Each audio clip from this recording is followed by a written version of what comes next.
Ready sir. అందరికీ నమస్కారం. స్థానిక అంశం ప్రతిపాదన మీద నేను చేపట్టిన కార్యక్రమాలు మీ అందరికీ తెలుసు. గతంలో అవి కొంతమేర విజయవంతమైందనేది నేను భావిస్తున్నాను. ఎందుకంటే మొన్న వైసీపీ తరఫున జగన్మోహన్ రెడ్డి గారు స్థానిక వ్యక్తికి ఇచ్చారు. జగన్మోహన్ రెడ్డి గారికి అభినందనలు. అలాగే మిగతా పార్టీలు కూడా మరి ఏం చేస్తాయో కూడా మనం వేసి చూడాలి. తర్వాత మొన్న మాజీ మంత్రివర్యులు అట్లాగే శాసనసభ్యులు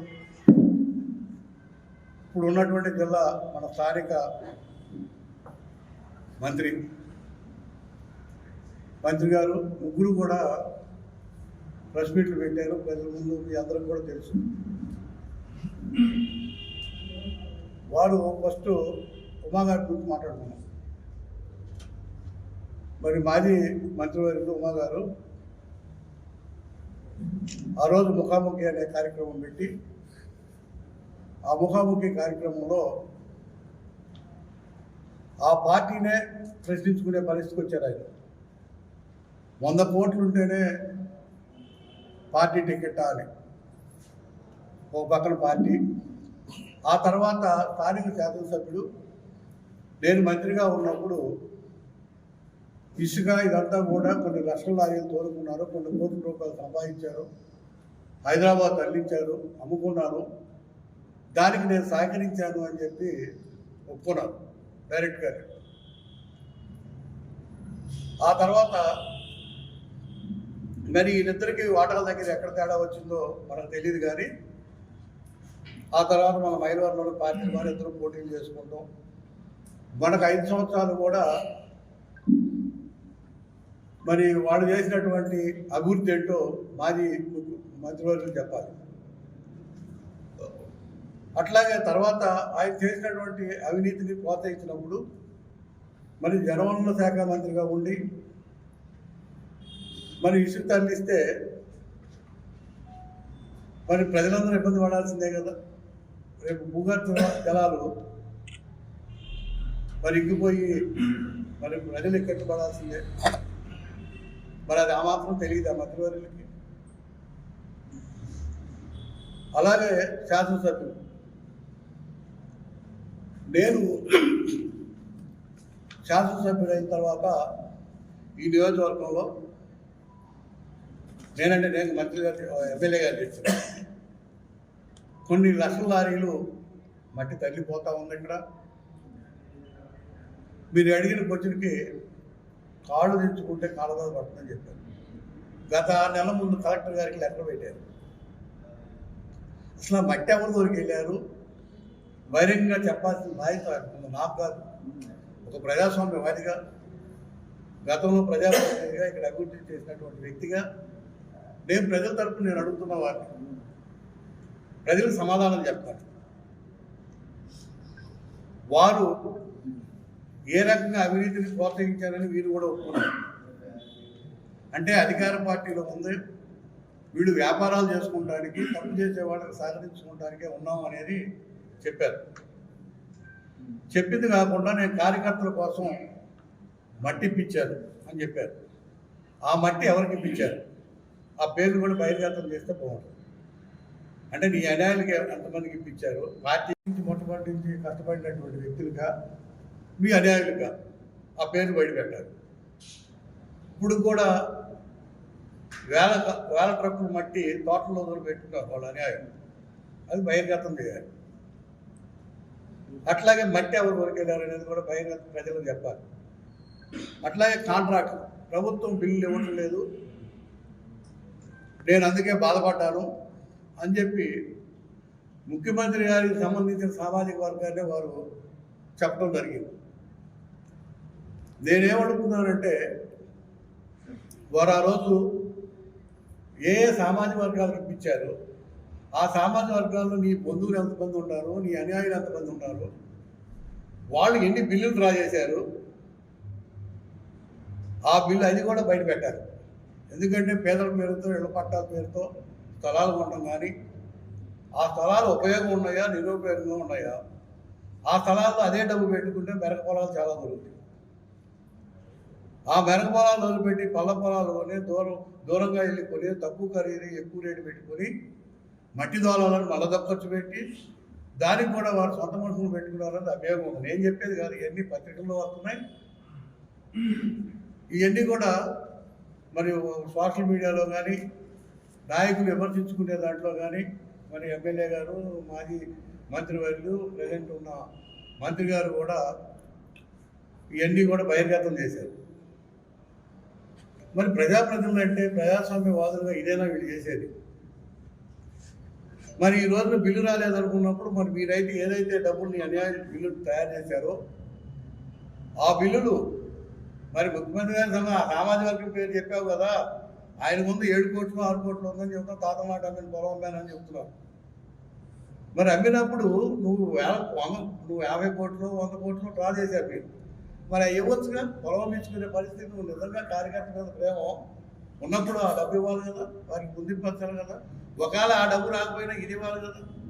అంటే డబ్బులు వచ్చాయి, లాభాలు వచ్చాయి, మట్టి పనులన్నీ కూడా వారు చేసుకున్నారు వారు అన్యాయులు.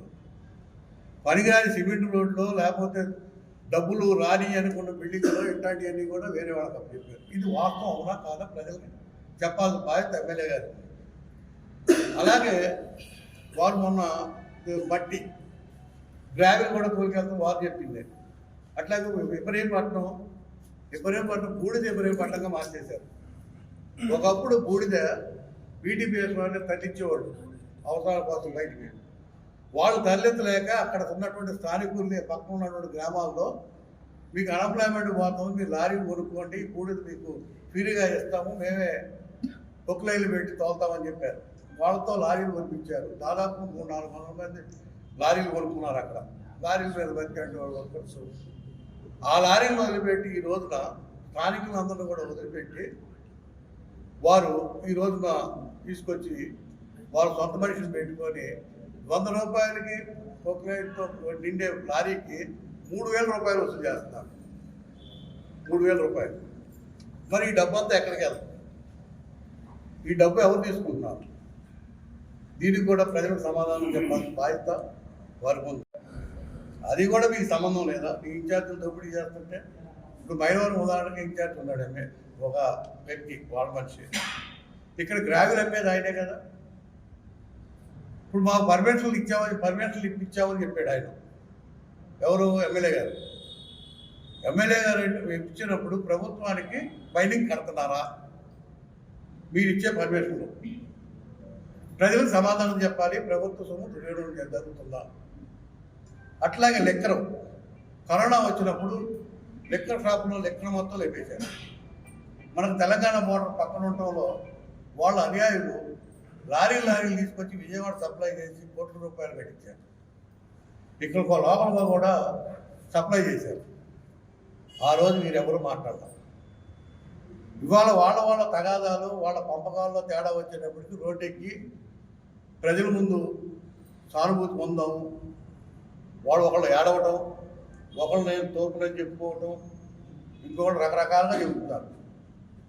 మనం అందుకే వీళ్ళందరూ కూడా ఇది ప్రజాస్వామ్యం. రాజ్యాంగాన్ని గురించి కూడా మాట్లాడారు. రాజ్యాంగాన్ని గురించి మాట్లాడేటప్పుడు మనకు కూడా కొన్ని అర్హతలు ఉండాలి. రాజ్యాంగంలో ఇవన్నీ రాసి ఉన్నాయా? ప్రజాప్రతినిధులుగా మేము దోపిడీ చేయమని, దోపిడీ చేసే వాళ్ళు సహకరించమని ఉందా? మరి రాజ్యాంగాన్ని పక్కన మన వెనక అంబేద్కర్ గారు పెట్టుకుంటున్నాం. ఆదర్శంగా అంబేద్కర్ గారు, అది పూలే గారిని, జగదేవ్ గారిని పెట్టుకుంటాం, ఒక ఎన్టీఆర్ని, ఒక రాజశేఖర రెడ్డి గారిని పెట్టుకుని నేను పెట్టేవాళ్ళు పెట్టాను. మరి వాళ్ళని ఆదర్శంగా తీసుకుని వాళ్ళు ఇంతే చేశారా? దీన్ని రాజ్యాంగాన్ని కాపాడాల్సిన అవసరం, ప్రజాస్వామ్యాన్ని కాపాడాల్సిన అవసరం వాళ్ళ ప్రజలందరి మీద ఉంది. ప్రజలకి మీరు ఏం చేశారనేది చెప్పాల్సిన బాధ్యత ఉంది. అలాగే ప్రభుత్వంలో ఉన్నటువంటి మంత్రి గారు ఉన్నారు, వారు స్థానికులే. వారు కూడా మొన్న ప్రెస్ మీట్ పెట్టి చెప్పారు, ఇంతకుముందు వారు వర్గం వీరు వర్గం అని చెప్పి ఇసుక కానివ్వండి, మట్టి దగ్గర కానివ్వండి, బూడి దగ్గర కానీ మనం పత్రికల్లో కానీ సోషల్ మీడియాలో కూడా మనం చదివాం అందరం కూడా, ప్రతి ఒక్కరం కూడా. ఎక్కడ వాటాలు తేడా వస్తే అందరూ ఇవాళ రోడ్డు పడి కొట్టుకుంటున్నారండి అందరూ కూడా. అయితే నిజంగా ఇప్పుడు మంత్రి గారు నిన్న మనం కూడా ప్రభుత్వం కూడా ఈరోజు సిఐడి వారు కానీ ప్రజల సొమ్ము దుర్వినియోగం అవుతుందని చెప్పి మనం పెద్దలు కూడా మనం కేసులు పెట్టి అరెస్టులు చేసాం. ఈ రోజు మంత్రి గారికి కూడా బాధ్యత ఉంది. మీరు నిజంగా నీతి పనులు అయితే, నిజాయితీ పనులు అయితే వాళ్ళు చేసినటువంటి దాన్ని విచారణ జరిపించాల్సిన బాధ్యత మంత్రి గారి మీద ఉంది. ఈ ముగ్గురు కూడా ప్రజలకు సమాధానం చెప్పాలి, వీటన్నిటి మీద కూడా ప్రజల ముందుకు రావాలి. అట్లాగే ప్రతి ఒక్కరు కూడా శాసనసభ్యులు కానీ మంత్రి గారు కానీ వీళ్ళందరూ కూడా, మాజీ మంత్రి గారు అందరూ చెబుతున్నారు మేము ఎంతో అభివృద్ధి చేసాం, ఎంతో చేసాం. ఏవే అభివృద్ధి చేశారో ప్రజలకు కూడా చెప్పాల్సిన బాధ్యత ఉంది. ప్రజల ముందుకు వచ్చి మేము ఈ అభివృద్ధి చేసాము అని ఒక డిబేట్ పెట్టుకోము, లేకపోతే దానికి బహిరంగంగా నేను కూడా వస్తాను, మరి నేను కూడా ఇక్కడ శాసనసభ్యుడిగా 5 సంవత్సరాలు పాలన చేశాను, వారు ఒక మంత్రి చేశారు, ఒకళ్ళు ఎమ్మెల్యే చేశారు, మరి మంత్రి గారు అయితే ఒకసారి ఎమ్మెల్యే ఒకసారి మంత్రిగా చేశారు, పెద్ద శాఖ కూడా నిర్వహించారు. మరి ఈ నియోజకవర్గంలో జరిగిన అభివృద్ధి చెప్పాలి. ఎప్పుడు పేదవాళ్ళు ఎవరైతే ఉన్నారో పేదవాళ్ళ బలహీనతను తీసుకొని కులాలని మతాలని ప్రాతినిధ్యంతో వాళ్ళేదో అన్యాయంగా వాడుకొని ప్రజలు మోసం చేయడానికి అలవాటు పడ్డారు. అలాగే వారు మనం చెప్పారు నా క్యాటర్ నేను గెలిపించుకున్నానని చెప్పి. నీ క్యాటరా పార్టీ క్యాటరా? మన మీటింగ్లో ఎమ్మెల్యే గారు చెప్తున్నారు, పార్టీ క్యాటరా ఆయన క్యాటరా? పార్టీ లేకుండా గెలవగలరా, గెలిపించగలవా? రేపు మీరు నేను గొప్పవాడిని మన మీటింగ్లో నేను చూసాను సీటు మొత్తం కూడా. ఆయన చెప్పిన దాంట్లో నేను చాలా గొప్పవాడిని, వీళ్ళెవరో కాదని కూడా చెప్తున్నారు. ఆయన చెప్పినప్పుడు మీరు రేపు పొద్దున్నే నాకు డయాస్ ఉంది, నేను త్వరలోనే చెప్తానంటున్నారు. నువ్వు ఇండిపెండెంట్గా వేసి గెలవగలవా? నువ్వు తోపు అయితే. ఇవన్నీ చూసిన తర్వాత నాకు ఒకటి అనిపించింది, రాష్ట్ర కేంద్ర ప్రభుత్వాలు తప్పు చేసి 19 విమర్శలకు అరుగులు మన నియోజకవర్గంలో ఇంతమంది ఉంటే వీళ్ళకి ఇవ్వకుండా వెంకయ్యనాయుడు గారితో చిరంజీవి గారికి ఇచ్చారు, వీళ్ళకి ఇవ్వాలి 19 విమర్శలు బిరుదులు కూడా. మేము అందుకే అన్ని రాజకీయ పార్టీలు మొట్టమొదటి నుంచి కూడా స్థానికుల్ని కావాలి, స్థానిక నాయకత్వం పెరగాలి, మనకు ఉన్నటువంటి సహజ వనరులన్నీ కూడా దోచుకుంటున్నారు, ఈ సహజ వనరులను కాపాడేయాలని చెప్పి మైలవరం నియోజకవర్గ పరిరక్షణ సమితి అని చెప్పి నేను అనేక సోషల్ మీడియా ద్వారా కానీ పత్రికల ద్వారా కానీ నేను తెలియజేశాను. ప్రజల్ని అవేర్నెస్ తీసుకొస్తా. ప్రత్యక్ష రాజకీయాల్లో నేను రాకుండా పరోక్షంగా కూడా నేను అవేర్నెస్ తీసుకుంటా. వాళ్ళకి ఏదో ఒక రోజులో వీళ్ళు మారతారేమో చూశాను. కానీ చివరికి వచ్చేటప్పటికి ఎన్నికల టయానికి వీళ్ళ యొక్క అవినీతిని పెట్టుకొని అవినీతిని వాటాలు కుదరక ఇవాళ మాజీ మంత్రివర్యులు కానీ అట్లాగే శాసనసభ్యులు కానీ ఇప్పుడు ఉన్నటువంటి ప్రజెంట్ మంత్రివర్యులు కానీ వీళ్ళందరూ కూడా రోడ్డు మీద కొట్టుకుంటుంటే ఒక ప్రజాస్వామ్యవాదిగా నాకు బాధేసింది. ప్రజలందరూ కూడా చేదరించుకుంటున్నారు, ఇదేనా రాజకీయం అంటే, వీళ్ళైనా నాయకులు అని చెప్పి. అందుకే నేను అందరినీ రిక్వెస్ట్ చేస్తూ ఉన్నాను, మీరందరూ ప్రజలకు మీరు చెప్పిన వాటికి ప్రజలకు సమాధానం చెప్పండి. రేపు రాజకీయాల్లో మళ్ళీ మీరు పోటీ తెలుసుకుంటే ప్రజల ముందు ఇవన్నీ చెప్పాలి. ప్రజల ముందు చెప్పిన తర్వాత మీరు పోటీ చేస్తే మంచిదనేది చెప్పాల్సిన బాధ్యత మీకు ఉందని నేను కూడా డిమాండ్ చేస్తున్నాను. ఇంకా మాట్లాడడానికి చాలా ఉన్నాయి, త్వరలోనే అన్నీ కూడా మాట్లాడుకుందాం. వీటన్నిటికీ కూడా సమాధానం చెప్పాలనే ఉద్దేశం ఉంది. అందుకే మేము రిక్వెస్ట్ ఏంటంటే ఈ రాజకీయ పార్టీలన్నీ కూడా స్థానికులకి ఇవ్వండి చెప్పి కోరుతా ఉన్నాం. మనం ఒకసారి మాకు ఈ సైకిల్ గురించి విముక్తి పొందించండి, మా మైలవరం నియోజకవర్గాన్ని విముక్తి చెందేటట్టు చేయండి ప్రజలని చెప్పి కూడా నేను కోరుతా ఉన్నాం. ఎందుకంటే మనం చూసాం ఇవాళ మనకి ఈ పరిస్థితులు ఎందుకు వచ్చినాయి. మనం ఓటేసి ఓటుతో పాటు మనం డైరెక్ట్ ఇండైరెక్ట్ డబ్బులు కట్టి ఒక పక్కన ప్రజాప్రతినిధులకి ఖర్చులు కూడా పంపించి అధికారులకు జీతాలు ఇచ్చి మనం ఓట్లేసి ఒక ట్రస్టీగా ఉండి సంపద సృష్టించి పేదవాడికి సంక్షేమ కార్యక్రమాలు చేస్తూ అభివృద్ధి చేస్తూ పాలన మంచిగా చేయండి అని చెప్పి వీళ్ళందరూ మనం గెలిపించుకుంటాం. మన డబ్బులు మన ఆస్తులు మన డబ్బులు దుర్వినియోగపరుస్తూ ఉన్న సహజ వనరులను కూడా దోచుకోవడం అంటే నేను సహించలేక ఈ రోజున నేను ఈ ప్రెస్ మీట్ పెట్టడం జరిగింది. అందుకే నేను త్వరలోనే ప్రత్యక్ష రాజకీయాల్లో రావడానికి నేను సిద్ధంగా ఉన్నాను. నేను అనుకున్నాను ఆ ప్రత్యక్ష రాజకీయాలు అనేది కూడా నేను త్వరలోనే నిర్ణయం తీసుకుంటాను. మైలవరం నియోజకవర్గంలో అన్ని మండలాల్లో కూడా బహిరంగంగా బైక్ పెట్టి ప్రజాస్వామ్యవాదులందరూ కూడా పిలిచి వాళ్ళందరూ ఆలోచన మీదకి ఏ నిర్ణయం తీసుకోవాలనేది కూడా నేను చెప్తాను త్వరలోనే. అలాగే నేను ఇంక చివరిగా మరొకసారి మాజీ మంత్రివర్యులు, శాసనసభ్యులు, మరి మంత్రి గారు ప్రజలకు సమాధానం చెప్పండి. అలాగే మంత్రి గారిని కూడా ప్రభుత్వంలో ఉన్నారు కాబట్టి దీని మీద ఎంక్వైరీ చేయండి. అలాగే కోర్టు వారు కూడా దీన్ని సుమోటోగా తీసుకొని ఎంక్వైరీ చేయాలని కూడా నా ప్రార్థన. నమస్కారం. రమేష్ బాబు కాంగ్రెస్ చూస్తున్నారండి. కాంగ్రెస్ వైద్యం చూస్తున్నారా? నేను కాంగ్రెస్ నాకు ఆలోచనలకు నష్టం లేదు. నా ఆలోచనలో ఒకటే, స్థానిక నాయకత్వాలు రావాలి. స్థానిక నాయకత్వాలు గ్రామ స్థాయి నుంచి మండల స్థాయి నుంచి ఇక్కడ నాయకులు పెరగాలి. మీరు గతంలో చూశారు, ఇబ్రహీంపట్నంలో మన నందిగామ నుంచి వచ్చి ఆయన పొద్దునే పెట్టుకున్నాడు తీసుకొచ్చి చంద్రబాబు నుంచి. మరి ఈ పరిస్థితులు స్థానికులు కూడా మాట్లాడలేని పరిస్థితిలో ఉన్నారు. అందుకే నేను ఏదో ఒకటి ఏంటంటే నాకు పదవి కంటే ప్రజలను అవేర్నెస్ తీసుకురావాలి. అవసరానికి ఏదో పార్టీ తీసుకుని ఆ రోజు అది ప్రజలందరూ కూడా ఆలోచించి ఒక డయాస్ తీసుకొని స్థానిక నాయకత్వాన్ని తయారు చేయాలంటున్నాను. ఎందుకంటే ప్రజల్లో ఫైటింగ్ అయితే రావాలి. ఈ జరిగే అన్యాయం మీద బహిర్గతంగా మాట్లాడగలిగే శక్తిని ఇవ్వాలి. వాళ్ళు ఎందుకు తడుస్తున్నారో నాకు అర్థం కావట్లేదు. ఓటేసి మనం డబ్బించుకోవడానికి రోజు కాదు, మనం భయపడే పరిస్థితికి వచ్చాం. ఆ పరిస్థితి నుంచి పోవాలి, ప్రజల్లో కూడా చైతన్యం రావాలనేదే నా కోరిక. దానికోసం నేను నిర్ణయం తీసుకుంటాను త్వరలోనే. నేను నా శాఖ జీవితం నా నియోజకవర్గ ప్రజల అభివృద్ధి కోసం నేను అభివృద్ధి కాన్సెప్ట్గా నేను గతంలో నేను అభివృద్ధి చేశాను. దాని మీద కూడా మాట్లాడదామంటే నేను శాసనసభ్యులు కానీ మాజీ మంత్రివర్గం కానీ నేను ఛాలెంజ్ చేస్తున్నా. మీకు దమ్ము ధైర్యం ఉంటే ఆ రోజు నేను 5 సంవత్సరాలు చేసినటువంటి పాలన కానీ ఆ రోజు చేసినటువంటి అభివృద్ధి నేను చెప్తా. ఈ 5 సంవత్సరాలు మీరు మంత్రిగా ఉండి చేసిన అభివృద్ధిని చెప్పండి ఈ నియోజకవర్గంలో. అట్లానే శాసనసభ్యులు కూడా అడుగుతూ ఉన్నాం, ఈ నియోజకవర్గంలో ఏం చేశారో బహిరంగంగా ముందు కలిసి డిబేట్ పెడతాం. పత్రిక ముందు ప్రెస్ ముందు దానికి సిద్ధం. వైసీపీలో ఉన్నారు, ముఖ్య నేతగా ఉన్నారు. రమేష్ బాబు రమేష్ బాబు అని చెప్పి వైసీపీలో ముఖ్య నేతగా ఉన్నారు.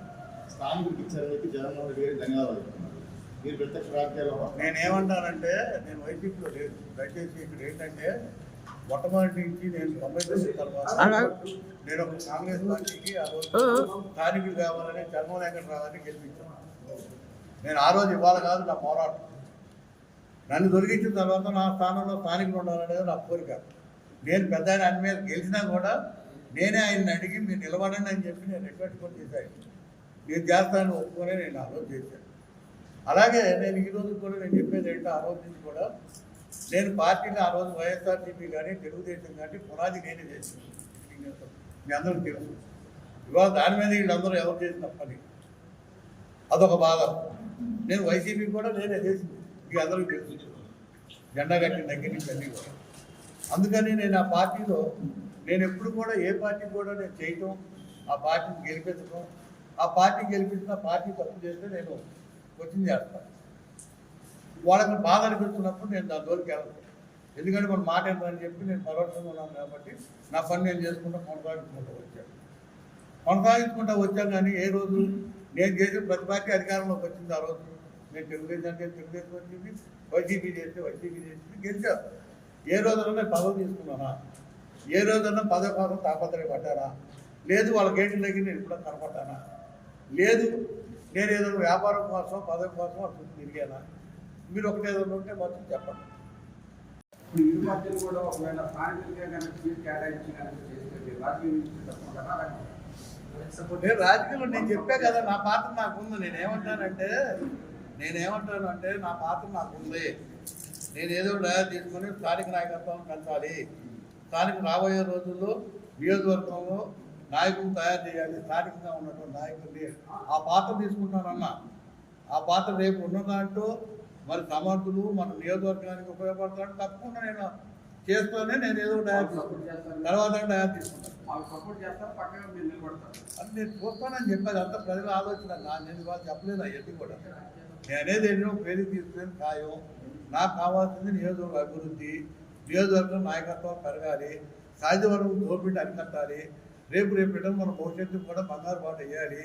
ప్రతి ఒక్కరు కూడా తల్లిదండ్రులు రేపు పిల్లలకి నేను చేసేది చెప్పుకునే స్థాయి రావాలి. ఇవాళ రేపు పిల్లలు కోచింగ్ చేస్తే తల్లిదండ్రులు ఇవాళ సమాధానం చెప్పలేని పరిస్థితిలో ఉన్నారు. రాజకీయాల్లో దిగేటువంటి ప్రతి కార్యకర్త లేదు కూడా. వీటన్నింటి కూడా అరికట్టాలనేది నా ఆలోచన. నేను క్వశ్చనింగ్ చెప్పేది అదే. ప్రతి ఒక్కరికి ఏంటంటే ఇవాళ ఈ కులాలు మతం, నేను ఒక విషయం చెప్పాల్సింది ఏంటంటే కులాలు మతాలు రాజకీయం ఎక్కించారు. మనం ఏది మాట్లాడినా కూడా ఏ క్వశ్చన్స్ వస్తూ ఉంటాయి, ఆన్సర్స్ కూడా అదే చెప్పాలి. నేనేమంటానంటే సమాజాన్ని దృష్టిలో పెట్టుకోండి, మన భవిష్యత్తును దృష్టిలో పెట్టుకోండి, మన బిడ్డల భవిష్యత్తు దృష్టిలో పెట్టుకోండి. మనం ఏ ఆలోచించి ఓట్లు వేస్తున్నాం, దేనికోసం మనం చేస్తున్నాం, మనం గుర్తు చేస్తున్నాం అని కూడా దేనికోసం చేస్తున్నాం, ప్రతిఫలం కోసం చేస్తున్నాం. ఇప్పుడు రాష్ట్ర రాజకీయాల్లో ఒక టీడీపీ కానీ వైసీపీ కానీ జనసేన వాటికి సంబంధం అవన్నీ నేను ఏమంటానంటే ఆ పార్టీతో మీరు నిలబడుతున్నారా లేదా ఇండిపెండెంట్? నేను ఏ పార్టీనైనా తప్పు చేస్తే ప్రశ్నించే హక్కు నాకు ఉంటుంది.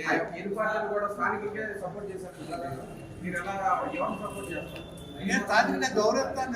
నేను ఇక్కడ కూడా నా తరఫున ఫోన్ చేశాడు. ఇక్కడ నాకు ఏం చేశాడంటే కంగ్రాట్ చెప్పా, నా బాధ్యత.